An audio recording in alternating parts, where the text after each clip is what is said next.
Halo teman-teman, ketemu lagi di channel Food Travelers. Aku siap nemenin kalian jalan-jalan cari makan enak. Tapi tenang, kita nggak perlu kemana-mana. Cukup duduk manis di sini sambil ngobrolin makanan khas Sunda.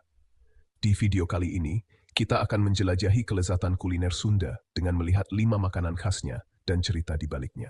Jadi, tonton terus sampai habis ya. Oke teman-teman, kita mulai dari makanan yang sudah tidak asing lagi. Nih, nasi liwet. Nasi liwet ini sebenarnya bukan cuma ada di Sunda ya, tapi nasi liwet Sunda itu punya ciri khas sendiri loh. Biasanya nasi liwet Sunda dimasak dengan santan dan kaldu ayam, lalu disajikan dengan lauk pauk yang bikin ngiler, seperti ikan teri, ayam goreng, tahu, tempe, sambal, dan lalapan. Duh, jadi lapar nih. Nah, yang bikin nasi liwet Sunda itu beda dari yang lain adalah tambahan rempah-rempahnya yang lebih banyak, seperti serai, daun salam, daun jeruk, dan lengkuas.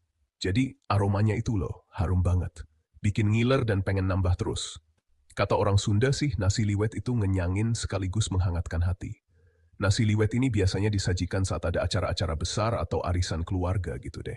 Jadi kalau kalian lagi kumpul keluarga terus disuguhkan nasi liwet, wah, itu tandanya kalian disayang banget tuh. Selanjutnya, teman-teman, sekarang kita bahas yang segar-segar nih, karedok.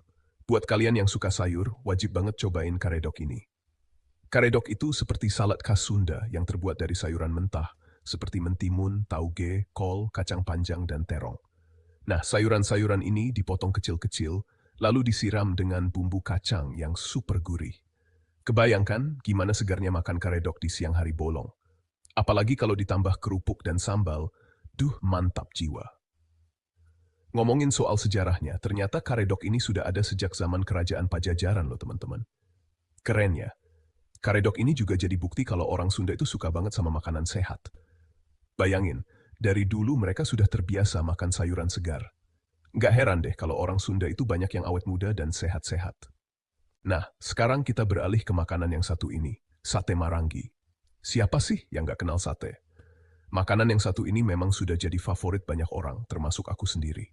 Nah, sate marangi ini punya ciri khas sendiri, teman-teman. Dagingnya itu loh, empuk banget dan bumbunya meresap sampai ke dalam-dalam. Jadi pas digigit itu rasanya langsung lumer di mulut.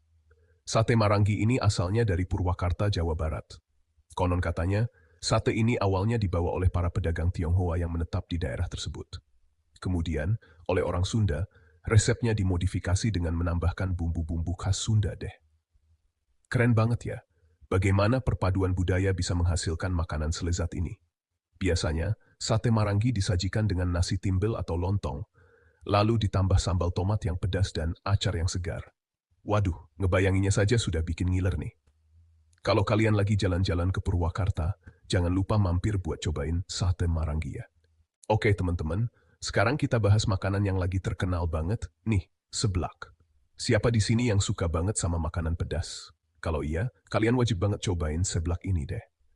Seblak ini terbuat dari kerupuk yang direbus dan dicampur dengan berbagai macam bahan, seperti sayuran, telur, sosis, bakso, ceker, dan masih banyak lagi. Duh, jadi ngiler kan? Nah, yang bikin seblak ini spesial adalah cita rasa pedas dan gurihnya yang bikin nagih. Kalau kata anak muda zaman sekarang, sih, seblak itu candu. Asal-usul seblak ini masih jadi misteri, teman-teman. Tapi banyak yang percaya kalau seblak ini berasal dari Bandung, Jawa Barat. Seblak ini biasanya disajikan di mangkok atau piring, lalu disiram dengan kuah pedas yang bikin keringetan.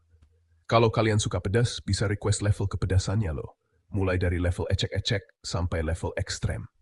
Berani coba? Terakhir, kita punya surabi. Surabi ini termasuk jajanan tradisional yang masih eksis sampai sekarang loh. Bagaimana nggak eksis? Rasanya saja enak banget. Surabi ini terbuat dari adonan tepung beras dan santan, lalu dimasak di atas tungku tanah liat yang bikin aromanya khas banget. Jadi pas digigit, itu teksturnya renyah di luar dan lembut di dalam. Surabi ini asalnya dari Bandung, Jawa Barat. Dulu sih, surabi cuma disajikan dengan gula merah atau kinca. Tapi sekarang variannya sudah macam-macam banget, teman-teman. Mulai dari rasa manis dengan topping coklat, keju, susu, sampai rasa gurih dengan topping oncom, telur, dan kornet. Wah, jadi pengen cobain semuanya nih. Surabi ini cocok banget dimakan pas masih hangat, teman-teman.